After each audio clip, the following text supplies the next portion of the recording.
Assalamualaikum warahmatullahi wabarakatuh.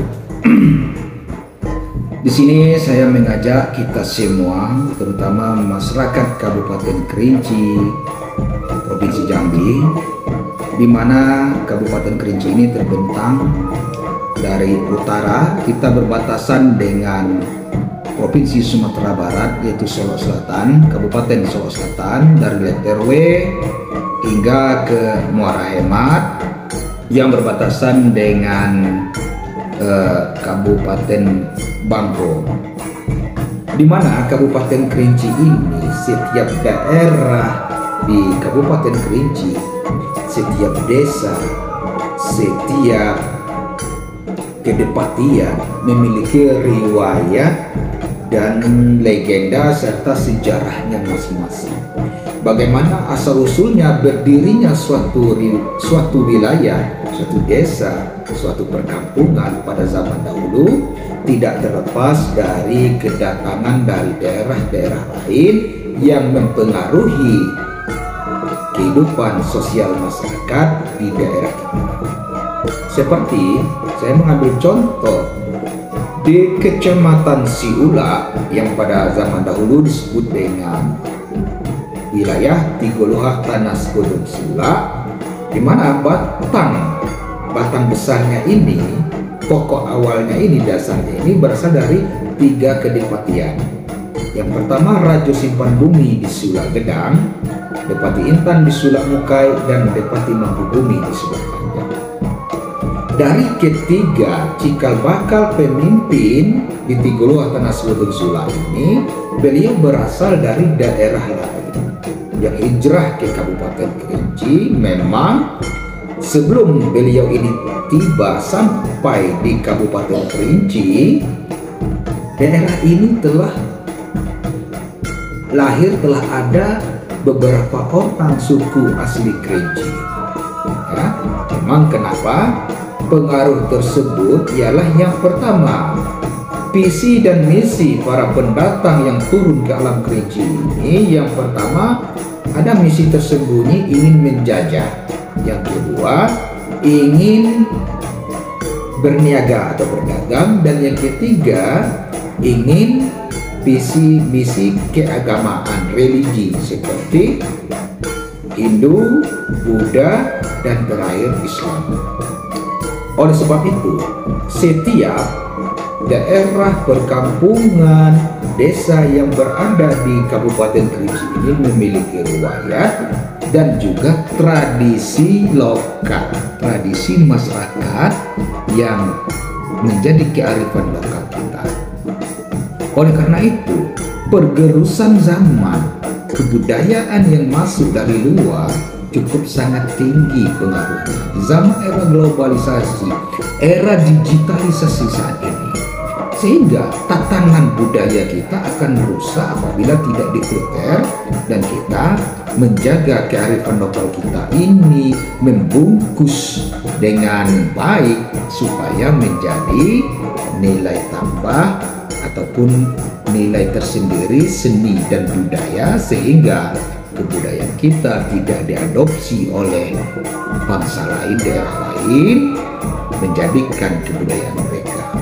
Karena sangat sayang sekali, apalagi peradaban demi peradaban di negeri kita ini cukup tinggi ya, belum tersentuh oleh para peneliti sejak zaman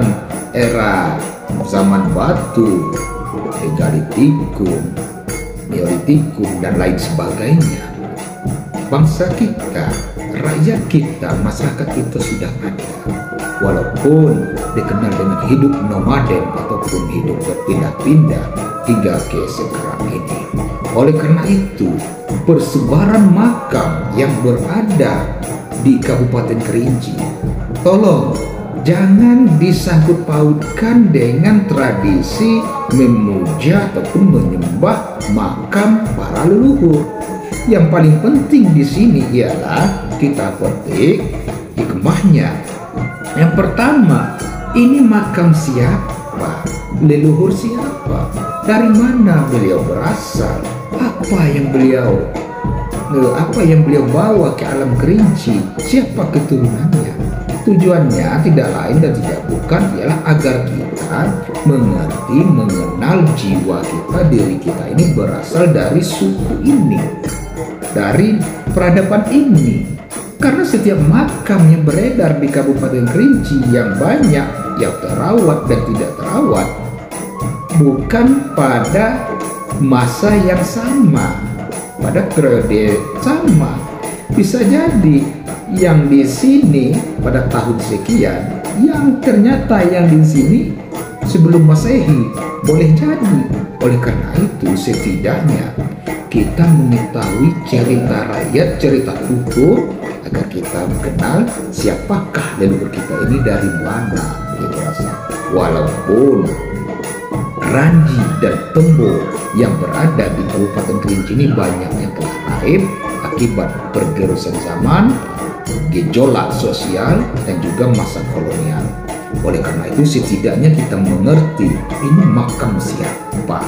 Contohnya, kami memiliki makam leluhur yang katanya Raja Simpan Bumi di Sulagedang. Beliau berasal dari Kesultanan Indrapura.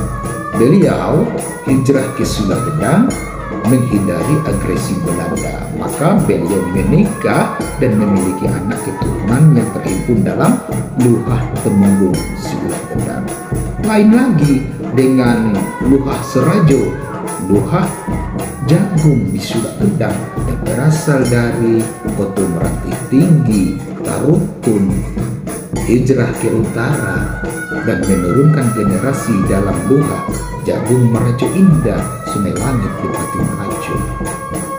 Di mana di dalam Depati Merajo berasal dari Sungai Liu dan terah beliau dari Jawa Batara. Oleh karena itu setidaknya generasi muda mengerti, mengenal ini makam siapa. Kita hindarilah masalah tradisi-tradisi lokal yang merujuk, menyembah ataupun memuja kuburan nenek moyang yang sekarang ini memang sudah tidak ada. Tetapi namun demikian, suatu tradisi kearifan lokal kita yang perlu kita jaga seperti tari-tari yang diwarisi, tari asih, kemudian penyeruan kepada roh leluhur yang memang ini kita warisi, katakanlah kebudayaan Hinduisme ataupun animisme. Namun para penyebar agama Islam yang terdahulu telah merangkum hal tersebut dengan menyebut asma Allah, sehingga penyembahan roh leluhur sudah ditiadakan lagi. Ketika memulai dalam penyeruan roh leluhur dalam penghidupan api kemenyan diawali dengan bismillah, bahkan cenderung kebanyakan para tabib sekarang mengutamakan mengirimkan Al-Fatihah buat arwah-arwah nenek moyang yang telah meninggal tersebut. Oleh karena itu terlalu banyak tradisi kebudayaan kita yang belum terekspos keluar, yang belum ditata dengan baik. Namun para kreasi seni, saya sangat berbangga hati para guru-guru pendidikan seni dan budaya yang berada di sekolah-sekolah sekarang telah begitu galak mengadakan pentas seni, yakni dengan tari kreasi dari tari kebudayaan kita, tari asik yang dimodifikasi sedemikian rupa sehingga menimbulkan suatu daya tarik tersendiri. Hal ini sangat-sangat bagus dalam mendukung edukasi seni budaya lokal, seni budaya kearifan lokal kita di Kabupaten Kerinci. Oleh karena itu,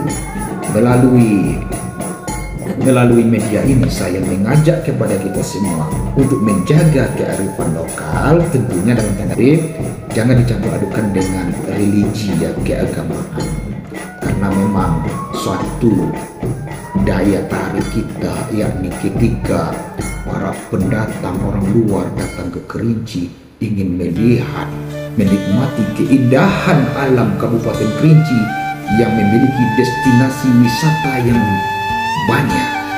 Namun sayangnya cerita tentang objek wisata tersebut kurang dikuasai oleh para pemandu dan juga masyarakat lokal. Boleh jadi kita berjalan ke suatu daerah, kita bertanya. Kemarin saya sudah bertanya di daerah Sula sendiri. Saya terkejut ketika melihat ada makam leluhur. Saya tanya, ini makam siapa? I don't know. Bahkan orang di situ pun juga banyak tidak tahu makam siapa. Oleh karena itu, karena walaupun pada dasarnya seperti kita di Sula terdiri dari 3 kedepatian yang berasal dari Raja Simpan Bumi, Depati Intan, dan Depati Mangkubumi. Namun pengaruh dari luhah lain, dari desa lain juga tidak bisa kita pungkiri. Seperti di Lubuk Nagodang, walaupun di sana dominan dari Sula Mukai, Depati Intan, Datu, dan juga Depati Senado, namun kita tidak pungkiri di sana juga ada nenek moyang yang berasal dari Kemantan, dari Hilir, sehingga proses bahasa pun dalam kehidupan sehari juga akan berbeda. Pada dasarnya dialek Sula ada 3 dialek, yaitu 3 intonasi. Yang pertama dialek intonasi dari Sula Mukai, dari Sula Gedang, dan dari Sula Panjang. Namun dalam perkembangannya, dalam kepada para penerusnya, generasinya, baik itu di Kayuaro, di Sungai Betung, di Sempang Tutup dan di Genting, Sungai Batu Ganti, Sula Deras, bahasa kita, dialek kita akan bercampur.